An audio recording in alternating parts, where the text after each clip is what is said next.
Hey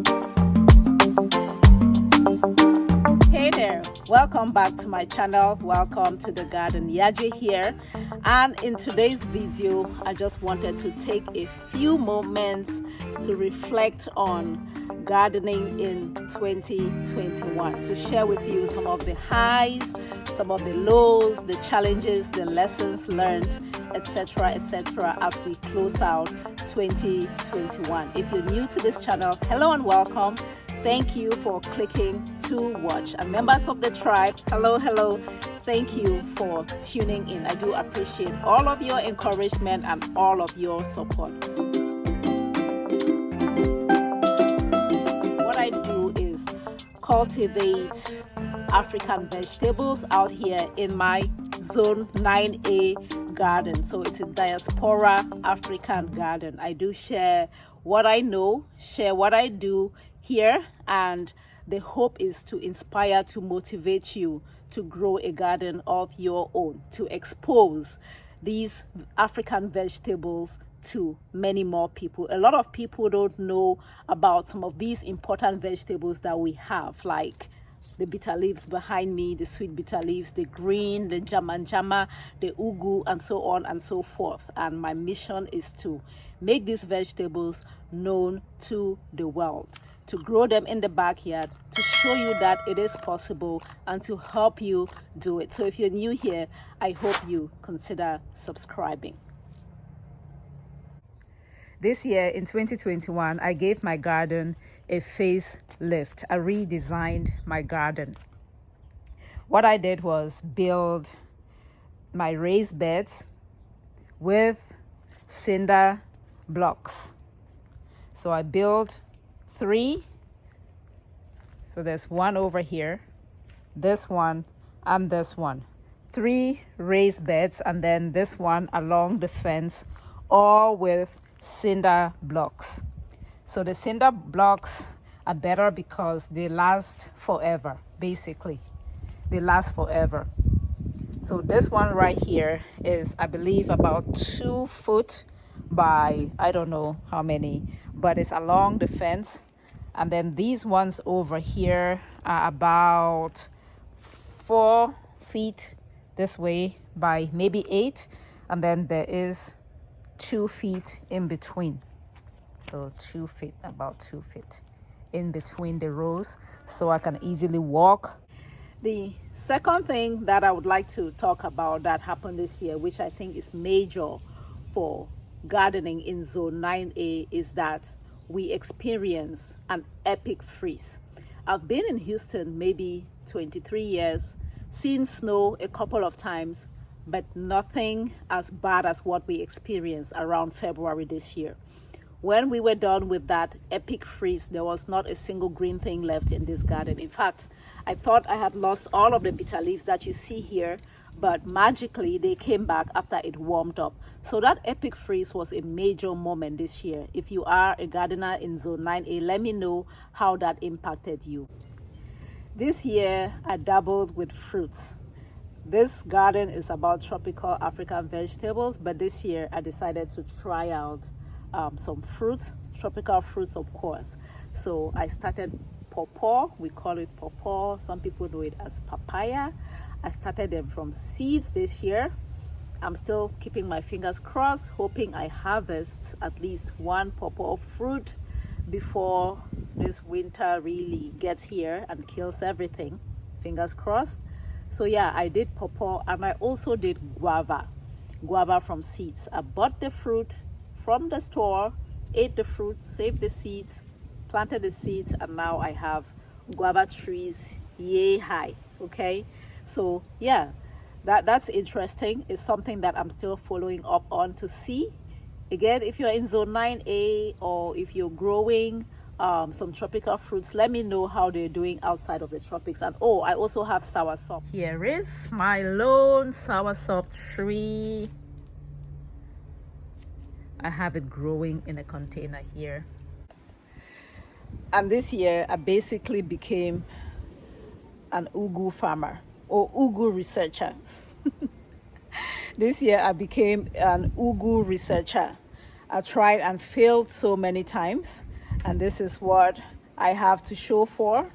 The Ugoo is the fluted pumpkin. We know it in Cameroon as okongobong. I tried so many times to start them from seeds. They would rot and rot and rot until I discovered that Ugoo seeds are recalcitrant seeds. I need to plant them either fresh or as soon as they come out of the pod. No more than 10 days. If it dries out, it's not going to grow, etc., etc. But my mission remains to actually really study how to make this plant here grow, produce the pumpkin, the fluted pumpkin, and the seeds, so I can get it to you. A lot of people are interested in this vegetable, and it's so hard and so expensive if you actually can find the seeds here. So yeah, I became an Ugoo researcher, still researching, learning a lot about cultivating Ugoo, and I should put that in a book one day.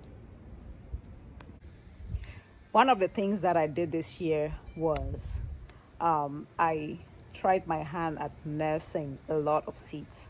Before, I would just go to Home Depot or any other gardening store and buy the seedlings and plant. Things like peppers, you name it. I would just go and buy the seedlings and plants, except for something like the njama and the other tropical vegetables. But this year, I tried my hand at nursing a lot of things. This year we have the Ugoo.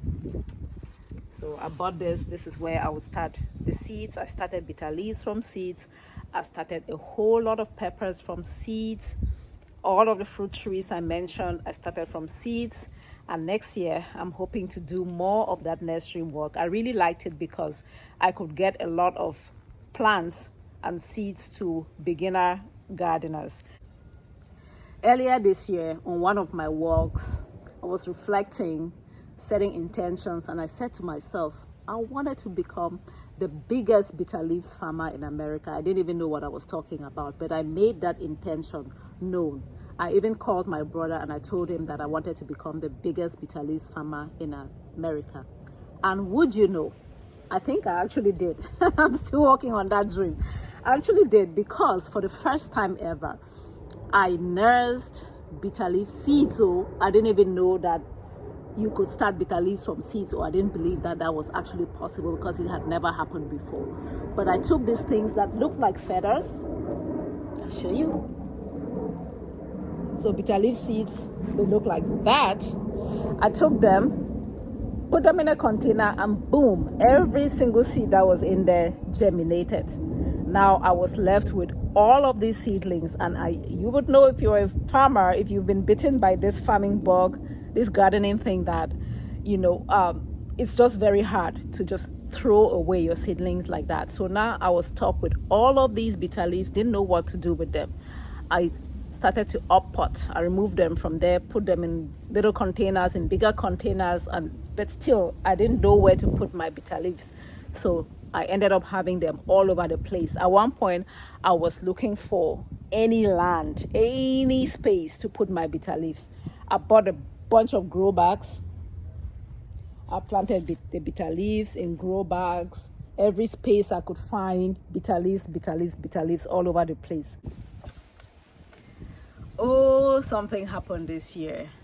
I think I got too excited with gardening, planted a whole lot of vegetables, different varieties, needing all kinds of care, keeping up with harvesting, keeping up with summer, and I ended up with a severe case of what is known as gardening fatigue. I need to warn you about this.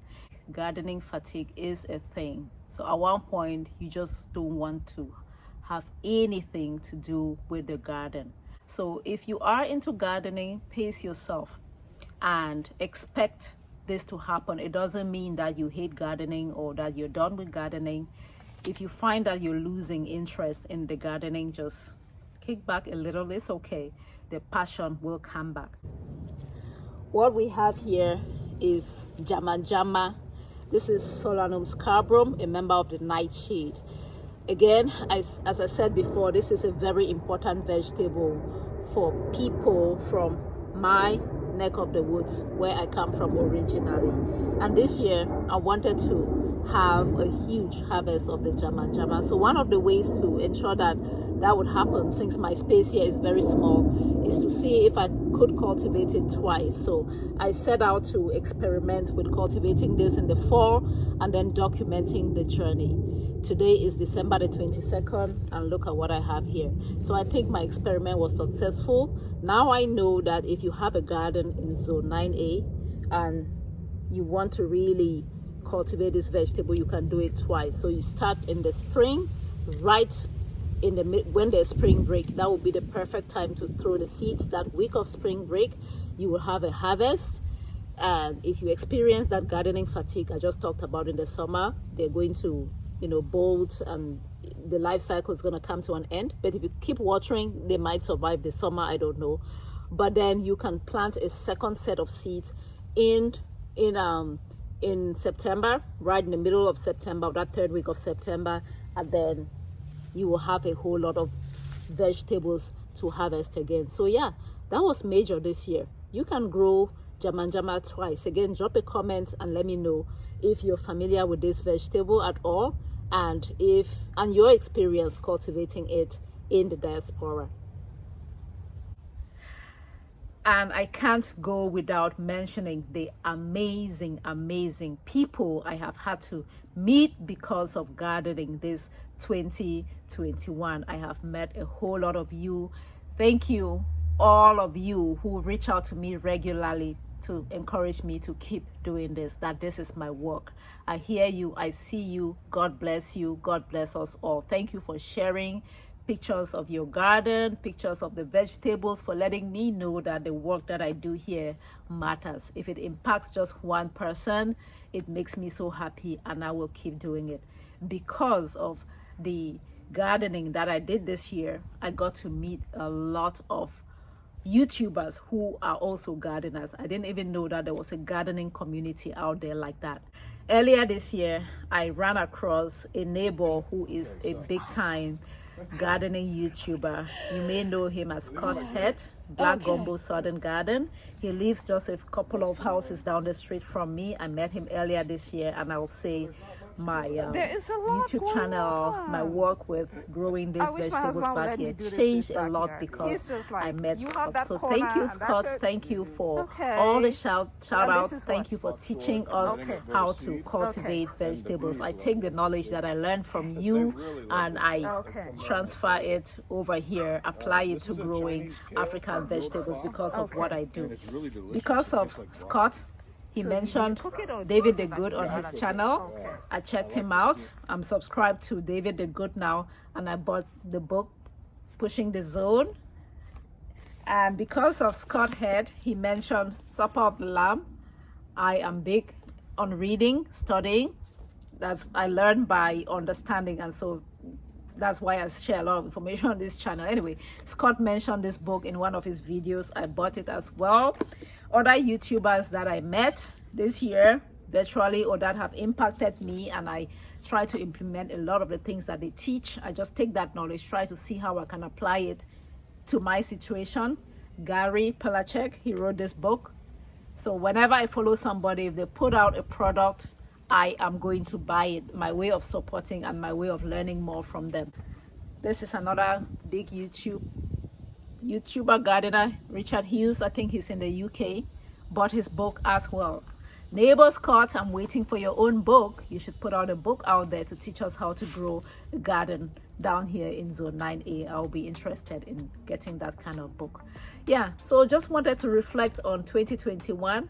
It's been a great year in gardening. A lot of doors opened for me because I decided to step up that part of what I do here on this channel, the gardening.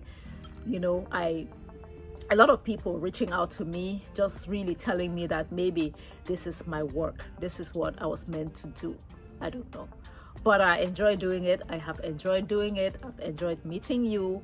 I'm hoping that 2022 will be a bigger year, more things to come in 2022. And yeah, so let's continue to grow a garden together, because growing a garden, you grow health.